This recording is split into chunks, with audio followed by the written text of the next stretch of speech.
मधुबन के बाबा मुरली वाले, आपका क्या कहना, आपका क्या कहना। ओम शांति। 18 दिसंबर 2023। बाबा के महावाक्य। मीठे बच्चे, आत्मा और परमात्मा का मिलन ही सच्चा सच्चा संगम अथवा कुंभ है। इसी मिलन से तुम पावन बनते हो। यादगार में फिर वह मेला मनाते हैं। प्रश्न: तुम बच्चों में किस बात की बहुत बहुत सयानप चाहिए? उत्तर: ज्ञान की जो नाजुक बातें हैं उन्हें समझाने की बहुत सयानप चाहिए। युक्ति से ज्ञान मार्ग और भक्ति मार्ग को सिद्ध करना है। ऐसे समझाना है जैसे चूहा फूंक भी देता है और काट भी लेता है, तो सर्विस की युक्तियां रचनी है। कुंभ मेले पर प्रदर्शनी लगाकर अनेक आत्माओं का कल्याण करना है। पतित से पावन होने की युक्ति बतानी है। गीत: इस पाप की दुनिया से। ओम शांति। बाप बैठ बच्चों को समझाते हैं, पाप की दुनिया को कलयुगी पतित भ्रष्टाचारी दुनिया कहा जाता है और फिर पुण्य की दुनिया को सतयुगी पावन श्रेष्ठाचारी दुनिया कहा जाता है। परम आत्मा ही आकर पुण्य आत्मा, पवित्र आत्मा अथवा पुण्य की दुनिया बनाते हैं। मनुष्य पुकारते हैं पतित पावन बाप को, क्योंकि खुद पावन नहीं है। अगर समझते पतित पावनी गंगा है व त्रिवेणी है, फिर पुकारते क्यों हैं कि हे पतित पावन आओ। गंगा व त्रिवेणी तो है ही, उनके होते हुए भी पुकारते रहते हैं। बुद्धि फिर भी परमात्मा की तरफ जाती है। परमपिता परमात्मा जो ज्ञान सागर है, उनको आना है। सिर्फ आत्मा नहीं, लेकिन पवित्र जीवात्मा कहा जाएगा। अभी पावन जीवात्मा तो कोई है नहीं। पतित पावन बाप आते ही तब हैं जब सतयुगी पावन दुनिया की स्थापना करनी है और कलयुगी दुनिया का विनाश करना है।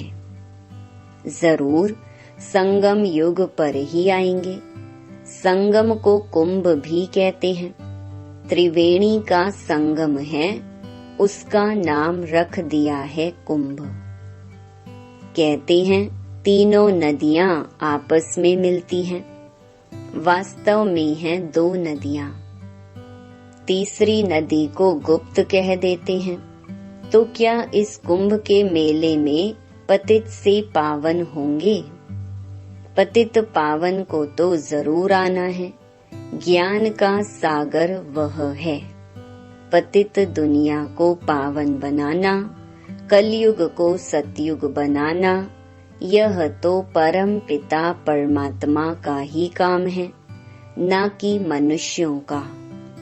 यह तो सब ब्लाइंड फेथ है। अब अंधों को लाठी चाहिए।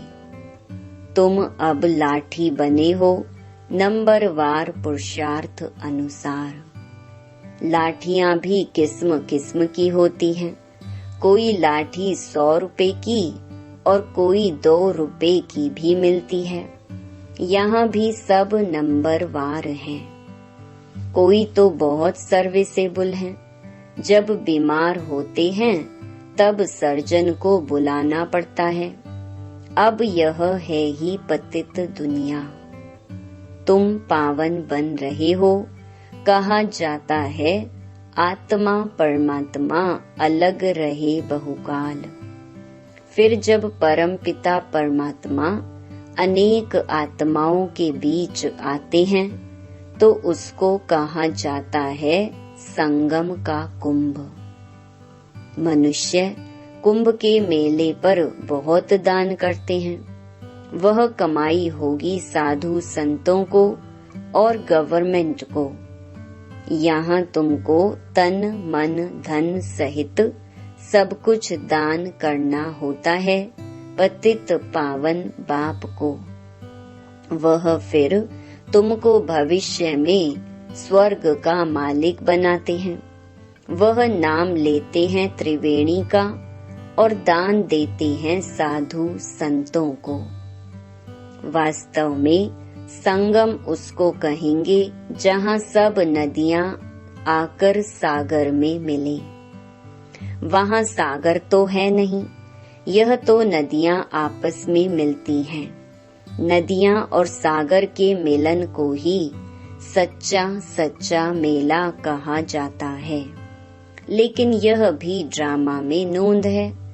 इसमें गवर्नमेंट को भी रेल मोटर गाड़ी जमीन आदि से बहुत कमाई होती है, तो यह कमाई का मेला लगता है। इन बातों को तुम बच्चे जज कर सकते हो क्योंकि तुम हो ईश्वरीय मत पर। तो कुंभ के मेले का अर्थ निकालना चाहिए। बाबा ऐसे माना निबंध देते हैं, जो सेंसिबल बच्चे हैं उनको उठाना चाहिए। नंबर 1 सबसे सेंसिबल तो है मम्मा, फिर दूसरा है संजय, जिसको फिर बांटने के लिए पर्चे बनाने पड़े। यह त्रिवेणी पतित पावनी नहीं है। पतित पावन तो सर्व का सद्गति दाता एक शिव बाबा है। त्रिवेणी को तो सद्गति दाता नहीं कहेंगे। यह नदियाँ तो हैं ही, आने की बात नहीं। गाते हैं पतित पावन आओ, आकर पावन बनाओ। तो यह पर्चे निकालने चाहिए। बहनों भाइयों, क्या पतित पावन ज्ञान सागर परम पिता परमात्मा है या यह नदियाँ? यह तो सदैव है। परमात्मा को तो पुकारा जाता है आने के लिए। वास्तव में पतित पावन तो एक परमात्मा है। आत्माएं और परमात्मा अलग रहे बहुकाल। सुंदर मेला लग गया जब सतगुरु मिला दलाल। वही सतगुरु आकर सबको सद्गति दे वापस ले जाते हैं। ज्ञान स्नान तो वास्तव में परम पिता परमात्मा से करना चाहिए। पावन दुनिया की स्थापना परम पिता परमात्मा कराते हैं। तुम उसे जानते नहीं हो। भारत जब श्रेष्ठाचारी था तब उसमें देही अभिमानी देवताएं रहते थे। उसे शिवालय कहा जाता है। अब कुंभ पर जाकर बच्चों को प्रदर्शनी लगानी चाहिए समझाने के लिए। समझाना है पतित पावन एक बाप है। वह कहते हैं मैं आता ही तब हूँ जब पतित से पावन बनाना होता है। तो प्रतिज्ञा करनी पड़े। रक्षाबंधन भगवान से तल्लुक संबंध रखता है, न कि साधु संतों से। प्रतिज्ञा परमपिता परमात्मा से की जाती है, न कि त्रिवेणी से। हे बाबा, हम आपकी श्रीमत से पावन बनने के लिए प्रतिज्ञा करते हैं। बाप भी कहते हैं मैं तुमको पावन दुनिया का मालिक बनाऊंगा। यह है बाबा के इशारे। इसमें सर्विस करने वाले बहुत तीखे चाहिए। चित्र भी और बनाने पड़े। इसके लिए अच्छा मंडप लेना पड़े। तुम्हारे दुश्मन भी बहुत निकलेंगे। कोई समय आग भी लगाने में देरी नहीं करेंगे। किसको झगड़ा करना होता है तो गाली देने लग पड़ते हैं। तुमको तो निरहंकारी बन साइलेंस में रहना पड़े। ब्रह्मा कुमारियां मशहूर तो हो गई हैं, पर्चे आदि जरूर बांटने हैं। कुंभ के मेले का खास महत्व रखते हैं। वास्तव में महत्व अभी का है, यह भी ड्रामा का खेल है। वहां से भी कोई का कल्याण हो सकता है, परंतु मेहनत लगती है। कांटों को फूल बनाने में मेहनत लगती है। कुंभ के मेले में प्रदर्शनी करने में भी हिम्मत चाहिए, जान पहचान चाहिए, जो कोई विघ्न ना पड़े। तुमको सिद्ध करना है कि पतित पावन कौन है। मनुष्य पावन दुनिया स्वर्ग को याद भी करते हैं। कोई मरता है तो कहेंगे फलाना स्वर्गवासी हुआ। वहाँ तो बहुत माल ठाल होते हैं, वहाँ से फिर यहाँ बुलाकर खिलाते क्यों हो। तुम श्रीनाथ के मंदिर में देखेंगे कितने माल बनते हैं।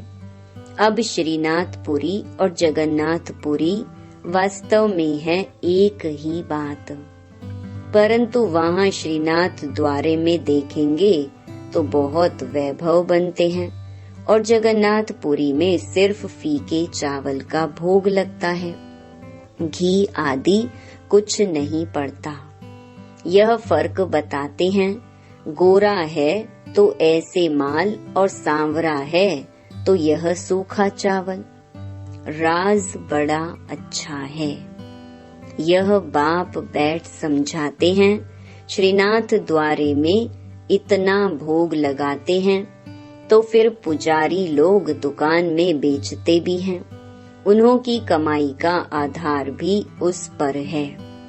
मिलता मुफ्त में है, फिर कमाते हैं। तो देखो कितनी अंधश्रद्धा की बातें हैं।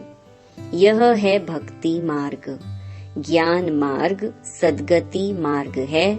गंगा स्नान से थोड़े ही सद्गति होती है, बड़ा युक्ति से समझाना है।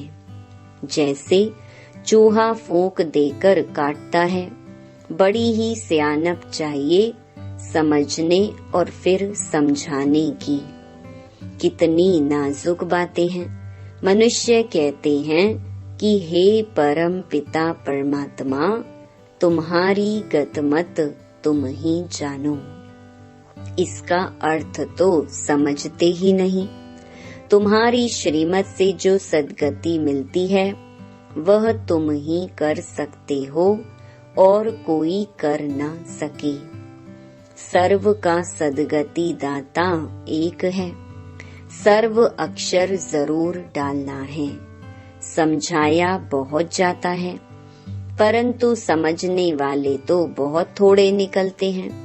प्रजा तो बहुत बनती रहती है। मनुष्य खुदा के नाम पर बहुत दान पुण्य करते हैं तो एक जन्म के लिए फल मिल जाता है। यहाँ तो 21 जन्म के लिए मिलता है। ईश्वर अर्थ दान करने से ताकत मिलती है। यह ईश्वर को जानते ही नहीं तो ताकत ही नहीं रही है। हिंदुओं के गुरु गोसाई तो ढेर हैं, क्रिश्चियन का देखेंगे तो एक है। एक का कितना रिगार्ड है। रिलीजन इज माइट कहा जाता है। अभी तुमने रिलीजन को समझा है तो कितनी ताकत मिलती है। बाबा कहते हैं, बच्चे सबको यही वशीकरण मंत्र दो। बच्चों को बाप कहते हैं, तुम जहाँ से आए हो उसे याद करो तो अंतमति सुगति हो जाएगी। बाप को याद करने से ही पावन बन सकते हो। पाप दग्ध होंगे। बाप और वर्षे को याद करना है, जिससे सारा चक्र बुद्धि में आ जाता है। गृहस्थ व्यवहार में रहते देह के सर्व संबंधों से बुद्धि निकाल बाप के साथ जोड़ने का पुरुषार्थ करना है, जो फिर अंत समय भी वही याद पड़े। और कोई की याद पड़ी तो सजा खानी पड़ेगी और पद भी कम हो जाएगा। तो वास्तव में कुंभ कल्प के संगम को कहा जाता है, जब आत्माएं और परमात्मा मिलते हैं। परमात्मा ही आकर राजयोग सिखाते हैं, वह है पुनर्जन्म रहित। परंतु बच्चे भी समझते नहीं हैं, श्रीमत पर चलते नहीं तो बेड़ा पार कैसे हो। बेड़ा पार होना माना राजाई पद पाना। श्रीमत से ही राजाई मिलती है। श्रीमत पर नहीं चलते तो आखरीन खत्म हो जाते हैं। सजनियां साथ में वह चलेंगी जिसका दीपक जगा हुआ होगा। जिनके दीवे बुझे हुए हैं वह साथ में थोड़े ही चलेंगे, अनन्य बच्चे ही चलेंगे। बाकी तो नंबरवार पिछाड़ी में आएंगे, लेकिन पवित्र तो सब बनेंगे। सब आत्माएं भी एक जैसी ताकत वाली नहीं हो सकती। हर एक आत्मा का पार्ट अपना अपना है। एक जैसा पद नहीं मिल सकता। अंत में सबका पार्ट क्लियर हो जाएगा। झाड़ कितना बड़ा है, कितने मनुष्य हैं। मुख्य तो जो बड़े बड़े टाल टालियां हैं वह देखने में आएंगे। मुख्य है फाउंडेशन, बाकी तो बाद में आते हैं। उनमें ताकत कम होती है। स्वर्ग में सभी नहीं आ सकते हैं। भारत ही हेवन था। ऐसे नहीं कि भारत के बदले जापान खंड हेवन हो जाएगा। ऐसे हो नहीं सकता।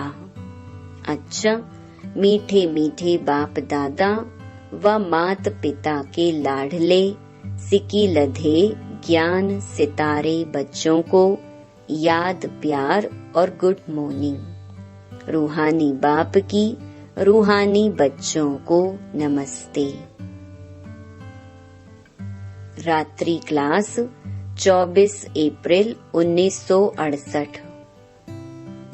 बच्चों को समझाया गया है और धर्म स्थापक कोई सभी का कल्याण नहीं कर सकते हैं। वह आते हैं, सभी को ले आते हैं। जो लिबरेट कर गाइड करते हैं उनका ही गायन है। वह भारत में ही आते हैं तो भारत सभी से ऊंच देश ठहरा। भारत की बहुत महिमा करनी है। बाप ही आकर सर्व की सद्गति करते हैं, तब ही शांति होती है। विश्व में शांति थी सृष्टि के आदि में। स्वर्ग में एक धर्म था, अभी अनेक धर्म हैं। बाप ही आकर शांति स्थापन करते हैं, कल्प पहले मिसल करते हैं। तुम बच्चों को ज्ञान मिला है तो विचार सागर मंथन चलता है, और तो कोई का चलता ही नहीं है। यह भी तुम समझते हो। देह अभिमान के कारण देह को ही पूजते हैं। आत्मा पुनर्जन्म तो जरूर यहाँ ही लेगी ना। अभी तुम समझते हो पावन तो एक ही है। बाप ही गुप्त ज्ञान देते हैं, जिससे सभी की सद्गति हो जाती है। बाकी हनुमान व गणेश आदि जैसे कोई होते ही नहीं। इन सभी को कहा जाता है पुजारी। अच्छा, रूहानी बच्चों प्रति रूहानी बाप व दादा का याद प्यार और गुड नाइट। रूहानी बच्चों को रूहानी बाप की नमस्ते। धारणा के लिए मुख्य सार। पहला, सजाओं से बचने के लिए देह के सर्व संबंधों से बुद्धि योग निकाल एक बाप से बुद्धि योग जोड़ना है। अंत समय में बाप के सिवाय कोई याद ना आए। दूसरा, निरहंकारी बन साइलेंस में रह कांटों को फूल बनाने की मेहनत करनी है। श्रीमत पर अंधों की लाठी बनना है, पावन बन पावन बनाना है। वरदान, समर्थ संकल्पों द्वारा जमा का खाता बढ़ाने वाले होली हंस भव। जैसे हंस कंकड़ और रतन को अलग करते हैं, ऐसे आप होली हंस अर्थात समर्थ और व्यर्थ को परखने वाले। जैसे हंस कभी कंकड़ को चुग नहीं सकते, अलग करके रख देते, छोड़ देते, ग्रहण नहीं करते, ऐसे आप होली हंस व्यर्थ को छोड़ समर्थ संकल्पों को धारण करते हो। व्यर्थ तो बहुत समय सुना, बोला, किया, लेकिन उसके परिणाम में सब कुछ गंवाया। अब गंवाने वाले नहीं, जमा का खाता बढ़ाने वाले हो। स्लोगन, स्वयं को ईश्वरीय मर्यादाओं के कंगन में बांध लो तो सर्व बंधन समाप्त हो जाएंगे। ओम शांति।